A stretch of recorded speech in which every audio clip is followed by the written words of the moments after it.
What's going on, everybody? Aaron Zamzo here with the Fire Rescue Fitness Podcast. We're going to talk about Wellness Week. What is First Responder Wellness Week? How do you improve your nutrition right away, right after listening to this? What is functional training? And lastly, do you really need supplements to make fitness progress? Stay tuned and listen as we address all of those questions.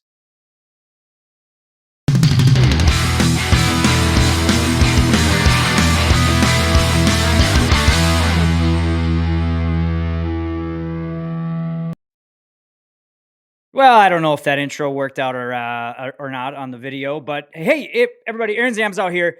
This is the FRF podcast. Now, you might hear me on other podcasts. The Better Every Shift podcast is one that we do with Fire Rescue One and Lexipol, and it is it's a lot of fun for me to be able to do that because we are interviewing some of the biggest leaders in the fire service, some of the biggest players in the fire service. So that's one where I get to do some interviews and talk to them, influential members of the fire service.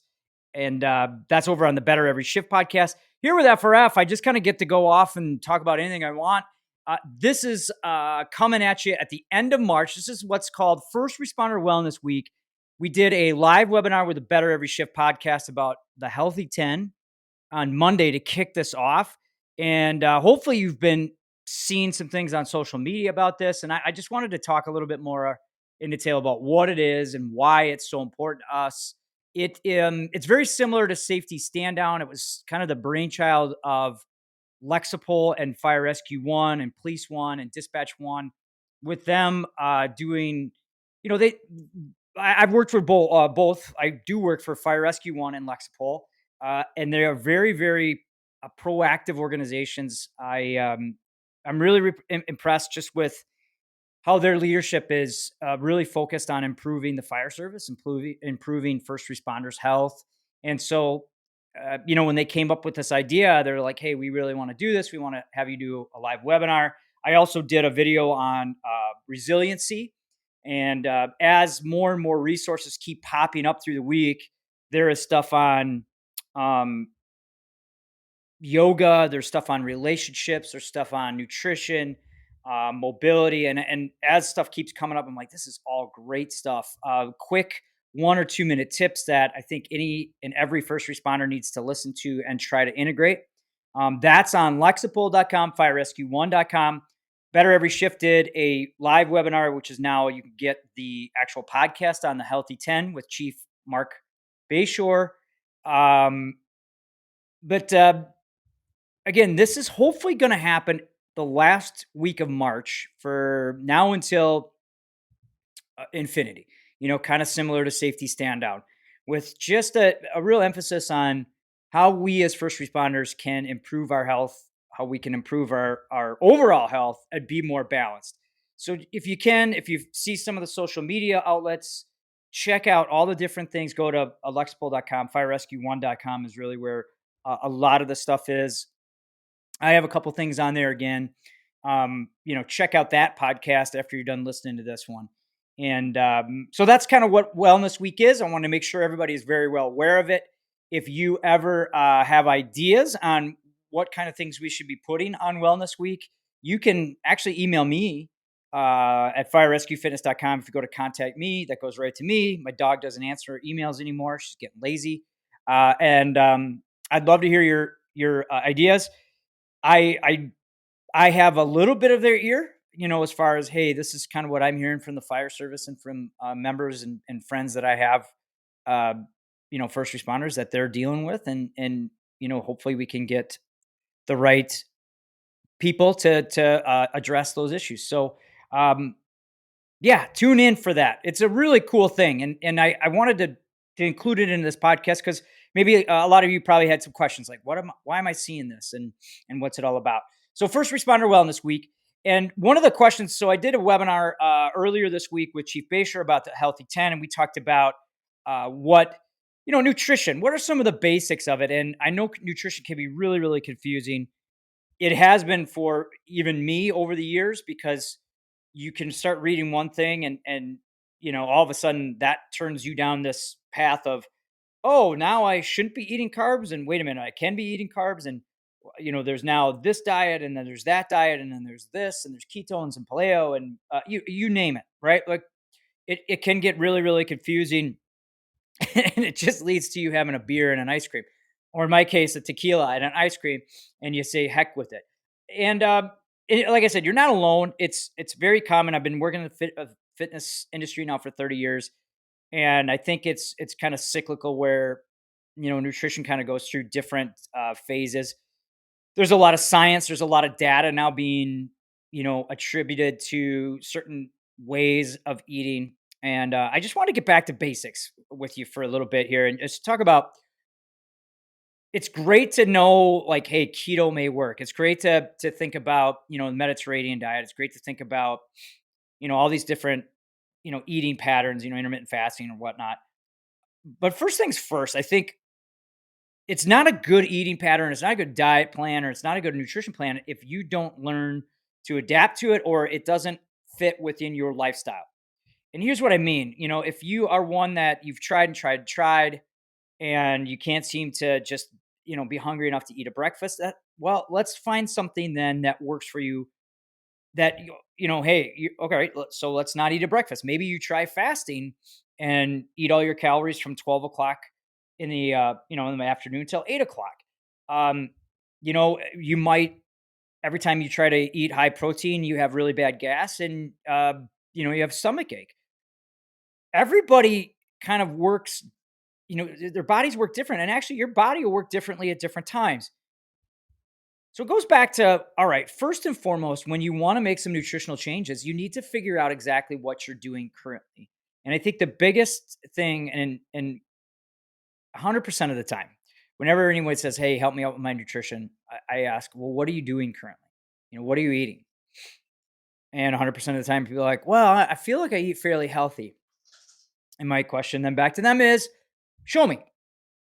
Eat, show me, write down what you eat. And almost, I shouldn't say 100%, but most of the time people come back and go, oh, geez, I thought I was eating less calories, or I thought I was eating more vegetables, or I thought I was drinking more water. So the first step to improving your nutrition is really just taking a step back and going, what am I currently eating? And measure stuff out, right? So, grape nuts I always use is like a third of a cup of a serving. Well, nobody eats a third of a cup of grape nuts. But if you think, hey, I'm eating healthy, and you're having 4 servings of that, all of a sudden, what you thought you were getting 150 calories, you're getting 450 calories. Um, the other part of this too is, and I got an article coming out about calories in, calories out. Look, calories in, calories out works for weight loss. It's it's that simple. It's physics, it's physiology. If you burn more than what you eat, you're going to lose weight. Where this gets complicated is one part of the system might start to fail a little bit. So let's say, hey, well, my hormones are out of balance. Well, that means you maybe aren't burning as many calories as you think you are. Or I'm not really eating that bad. Well, if you're not measuring your food out and really managing your portion sizes, maybe you are. The other part of this is, I eat really healthy at home, and then I go to the firehouse and I don't eat so healthy, but I don't think it's that bad. Well, sometimes you can add an extra 1 to 2,000 calories on one really bad day, or one really bad weekend. So when you look at, first and foremost, start measuring what you're eating. Now, we could go down this whole rabbit hole of, well, when I calculate my calories, people say it can be very inaccurate. I get that. First, you just start reading labels more, so okay, what are serving sizes? What are in the foods that I'm eating? And then next, we can make some adjustments on that based on what you're finding. Okay, so maybe you realize, oh man, I'm just eating way too many calories. Well, then it's really easy. Start monitoring your portions, and take it that first step. You know, decrease your portion sizes. Maybe you're not getting enough protein. Maybe you're not getting enough fiber. You can look at things, and you can also look at trends. Maybe you're eating really, really healthy 4 days a week, and then 2 days you just totally, crap the bed. That's why, like, I always tell people that I'm working with, one on one, is let's look at the whole week. So you may go 4 really, really good days, but then blow it on the other 3 to a point where you're actually in not in a calorie deficit, so you could be gaining weight. And I'm guilty of this myself. Like I'll be like, hey, 4 days at home, really, really good. And then I go to the firehouse. I'm like, oh, I'll just have a little ice cream here and maybe a little bit more. And then I'll have seconds. And all of a sudden, the 2,000 calorie deficit that I had in the first 4 days is now gone. And so that's the other part of this is start to look at what you're eating as a whole for a week at least. Take each week and not just each day. Obviously, if you haven't ever recorded your calories or measured or just looked at things, start there. But look at the week, and then you know simple changes of hydrating more with water. By the way, can go a long way because it helps with metabolic process. You've heard me many times talk about hydration. Trying to get at least 5 servings of fruits and vegetables a day and eating protein with every single meal. I think those 3 things right there, or 4 things, I should say, can really, really help simplify nutrition, number one, and help you improve your nutrition, number two, very quickly. So as you're listening to this, be like, all right, I'm going to go get a glass of water as I listen to this jerk, whatever you want to call me, crazy dude. And quirky. I guess I was called quirky. Somebody was saying. I've been called worse. So you're drinking more water right now, and then if you're gonna go eat something, try to figure out what serving sizes are. That's a little more difficult sometimes in the firehouse. I do have some good blog posts on that. You can go to firerescuefitness.com, or I'll try to leave it in the show notes here. So, getting back to the basics of nutrition, figure out what you're eating, figure out serving sizes, and then make some simple changes: hydrate, veggies, and protein. Um, and stop reading so damn much sometimes, because again, you can start to go down this rabbit hole. And that goes to my next point here, which is something that I always get questions on, as I didn't even bring up the right thing here. Is do you really need supplements then? And here's my take on supplements. I have an article that I wrote on this, and I always look at everything like a pyramid, right? Even like fire grown skills and knowledge. You have to have a solid foundation and base first and build on that. So like if you're teaching someone to pull hose loads, before you worry about stretching the hose load, you got to work on how you get it out of the bed and how you load it. And so it's a progression. If you don't teach them how to pull that hose load out, or even let's back up, if it's not loaded properly and they can't pull it out, they can't stretch it. They're not as efficient on the stretch. Same thing with nutrition and supplements. If you don't build a solid foundation of hydrating, eating enough vegetables, eating enough protein, limiting your added sugars, it doesn't matter what you do on top for supplements. You're not going to get the most out of them, and a lot of times you're going to be pissing it away. So if you're doing 2 protein shakes a day, but you're eating like crap the other 3 meals, what's really the advantage there? So first and foremost, you got to have good, solid foundation in your nutrition. And that is, eating good quality calories, eating enough vegetables, and hydrating. On top of that, a multivitamin just to make sure you're getting enough nutrients. I'm okay with that. There are some great mixes out there, like greens mixes. I do a greens mix with post workout shake just to make sure that I get the right nutrients. And then you can add some shakes and bars again, but you don't want to start substituting that stuff out for real good quality calories and real good quality food. So then you keep going up the chain, like I see guys in their 20s and 30s adding testosterone boosters, and I'm like, dude, it's not really helping you any. I mean, your testosterone levels should be high enough. If not, then you got some other issues going on you need to see your doctor about. Creatine has been shown to improve performance and muscle. There again, you want to make sure that you have some good solid foundation of nutrition, so when you're using it, you're not pissing it all away and you're actually building muscle and getting stronger. It's not a be all end all. It's something that can supplement or add to the good nutrition. Some other things I mentioned protein shake. That just helps get your protein levels up. I think even fiber, you see some guys do Metamucil in the firehouses, and gals, I should say, guys and girls do at that. And that's not too bad for you. from what I've read and what I've actually have tried. So that might be an option. But it goes back to basics. Start with focusing your attention on eating really good foods. And then, you may want to add a protein shake and a multivitamin and then a bar for, when you're really, really hungry on shift. I like Quest bars. They have a hero bar that's pretty good now that has sugar alcohols in it. So it might give you gas, which is it's probably funny when you're riding in the truck. Not so funny for your partners and your crew. Um, Kind bars are pretty good. There's RX bars that are, 4 or 5 different ingredients. That's it. So, stick to real basic ingredients and, then you also have to play the digestive game. You know, take note of how you feel after you eat some of these foods. And that's the last lesson I'll talk about with nutrition basics and supplements. A lot of times we just look at what we eat and we kind of look at the big picture. What I want you to do and what I think really can help is how do you feel after you eat a certain way? And that can make a difference in attitude. That can make a difference in your choices. I don't think we take the time to go, okay, so I had, this meal and then I was bloated and farting and just didn't feel good. Yeah, it tasted really good, but man, I didn't feel really good after it. And, really try to just make some mental notes of what foods are doing to you, how do they make you feel, how do they make you perform? And that can go a long way into helping you kind of decide what's best for you. And it may change. It changes, as you age. It changes, as you manage your stress. But I think there needs to be more attention paid to how we feel after eating.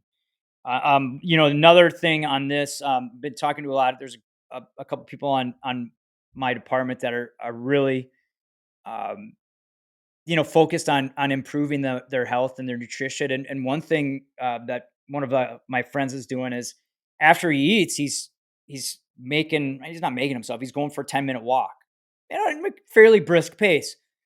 But he's saying, and he's finding, I did some research on it. It makes sense actually, and there's some stuff that validates this. He's not eating as much. Number one, number two, he doesn't get that lethargic kind of post meal kind of feeling, especially at the firehouse. So he eats lunch instead of going to take a nap right away. He goes, hops on the treadmill and just walks briskly for 10 minutes. And he's like, hey, I have enough energy. Of course, there's times where if you're lacking on sleep, he might just go 5 minutes just to do some movement and then go do a little like nap and meditation. But after dinner, he's just finding that he's not eating as much. He feels good, and I've tried to do that now, and it does help. So one of the things you can do is do a little walk, take the dog for a walk around the station a little bit, walk on a treadmill. It's good not only for your mind but also I think physiologically, for your body. Another thing is only eat until you're 80% full, and of course 80% full is different for everybody. But before you go back for seconds, just give yourself 10 or 15 minutes to really figure out how do I feel? Do I really need more food or is it just because that's what I always do? So making a more conscious connection to nutrition and how you feel after you eat can go a long way, along with those other nutrition basics. And I hope I address the supplements kind of question also, because I get that a lot. I get people asking, "Hey, you know, what what about this supplement or what about that supplement?" And so I just wanted to make sure that I address that. Um, and then the next part of this is I wanted to address a question that I've been getting, and it's a very I think heated in some cases uh, topic. It's about functional training and what actually is functional training when it's in the context of first responders or firefighters. And I, one of the best definitions that I found, and I take a deep breath because I've been in the fitness industry for 30 years and I've seen the definition just kind of and the term be thrown around a lot. But I think one of the best things that I've ever seen is um, this definition. It's by Mayo Clinic, and Of course, I can't find it to show you right now because that's just the way sometimes this goes on these shows. Um, but it's about functional training. It's a type of fitness training that readies your body for your daily activities. Now, I know that's a real general statement, but let's bring it down to our level, right? On the fire ground. What do we do typically on the fire ground? Well, now right now, Chief, everybody's laughing. They're like, well, Chiefs just yell at us or mess stuff up, right? So, yeah, Chiefs point to the fire, but that takes, certain muscle groups or whatever. I won't get off on a tangent on that. But on the fire ground, we lift, we carry, we crawl, we drag stuff, we push, we pull. Um, we do that sometimes in on air, and then we have to slow down and do it again. And so when you look at functional training, does your fitness program help you do all of those things better? And so the question I always get is like, I'll post something on functional training and someone will say deadlifts, bench press, and squat. That's it. It's like boom. And I'm not saying they're wrong. What I'm saying is that there's a lot more to that equation. I think deadlifts are a great exercise for firefighters. I think it's a great exercise for first responders because we're typically lifting heavy stuff off the ground. But it's only one small portion of what I call the functional training spectrum. Deadlifts are great. Bench press, I've never seen someone do the bench press motion on the fire ground. If you're having to bench press 300 to 400 or 500 pounds off your body on the fire ground or rescue scene, there's a lot of other shit going down that you need to worry about. So I think there's better options for it. Even power movements like snatch and hand clean, we don't necessarily do those motions. I guess we do when we raise ladders. So those can be functional, but they have to be paired with other things, meaning you have to actively warm up to work the mobility to be able to do that power movement efficiently and effectively and recover from it. Same thing with the deadlift. If you can't efficiently bend down and you're just constantly adding more weight to the deadlift, what you're doing is you're setting yourself up for injury. When you go down and reach that cot, you pick it up. You're like, oh, there goes a tweak. Oh, I must have deadlifted too much. No, you neglected your mobility and your core, you dumbass. Um, and so when people post on it, deadlift's all you need to do, I, I take it with a grain of salt, and I agree in one manner. Deadlift is something you need to do, but it's not the be all end all. Same thing with bench press. I've seen members of the fire service be able to bench press a house, yet they have trouble reaching back, getting their SCBA on. And so the question I have is, how good are you on the fire ground when you can't reach and do some of the things that are required? So when you talk about functional training, we're talking about training, meaning putting things together, working in a progression, working towards a goal. Whereas, exercise is just doing something for that day. Training is putting exercise together to work towards a goal. And it goes back again to, well, what helps you twist, carry, pull, drag, and it's a well-rounded approach. Obviously, you need to incorporate strength, which is why I really like full body strength training for those that are getting involved in the fire service, because right, we don't isolate unless you're chief pointing there's the fire. We don't isolate on the fire ground. So a squat to a press, or even taking deadlift curl to press, and someone can say, okay, well that's like a power movement then, and yeah, but for somebody who's really deconditioned and not very mobile, we got to start them over here on this spectrum, and then we build up that power. But it also needs to be accompanied by interval training and cardiovascular training and mobility training and core training. So when we talk about functional training, it's basically having a workout program that helps you do those things on the fire ground, on the rescue scene. And so then again, people say, let's go back to the deadlift. Deadlift helps me do that. Okay.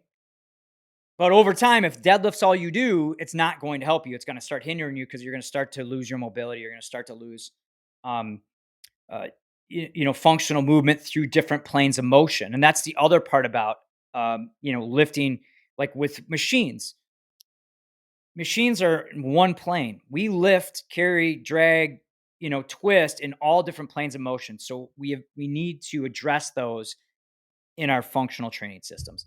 I could go on and on for that about that, but I just wanted to touch on that and not say that again. I'm not picking on the deadlift. I am a little bit on the bench, And if you're going, "Oh, Zoom, what should I be doing instead?" Good question. I think, taking two dumbbells on the back and pressing one, holding one, because that works obliques, it works shoulder stability a lot more. Doing that at incline too, because I just think dumbbells can help a lot better than a fixed bar. Um, shoulder press, people go, "Oh, military press." I'm not a big fan because you're never doing it from a seated position. You're always doing it from a standing position. So stand, change your stances up, working one arm at a time, even do a press with a little twist with dumbbells. I think dumbbells are more efficient. I think dumbbells are more functional. If someone says to me, "But I love what bench press does to me, it makes me feel strong, makes me feel confidence." And you know what? I'm going to say, "Hey, then keep doing it." But add some other things in there so you don't get to be, to a point where you're so inflexible you can't reach back. Um, and same thing with deadlift. If you enjoy doing it, do it. If you enjoy doing machines, do it. But add those other components that help then transfer to better performance on the fire ground. And then, hey, it also transfers to better performance in life. All right.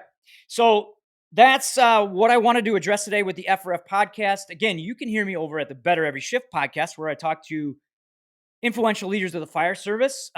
We just had Chief John Solka. We had Chief Mark Bayshore.